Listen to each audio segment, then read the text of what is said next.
जय हो साली ससुर महादेवा, माई बाबू के झाड़ू से मारे मेहर की करे सेवा। जय हो साली ससुर महादेवा, माई बाबू के झाड़ू से मारे मेहर की करे सेवा। आजकल के लाई कराई मेहर के गुलाम हो, ओ माई बाबू रोत बड़े सुबह और शाम हो।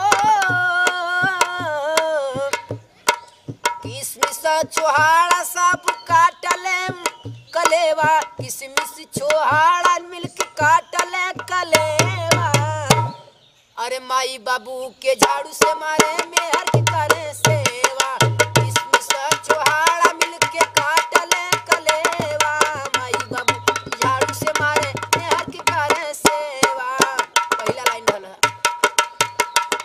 ये कलयुग में रिश्ता सड़ू सड़ू आइन के बाटे, कलयुग में रिश्ता सड़ू आइन के बाटे।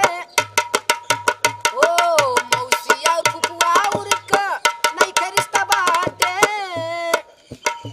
एक किसमिस छोहारा सब काटे पंचमेवा, किसमिस छोहारा मुनक्का काटे पंचमेवा। माई बाबू के झाड़ू से मारे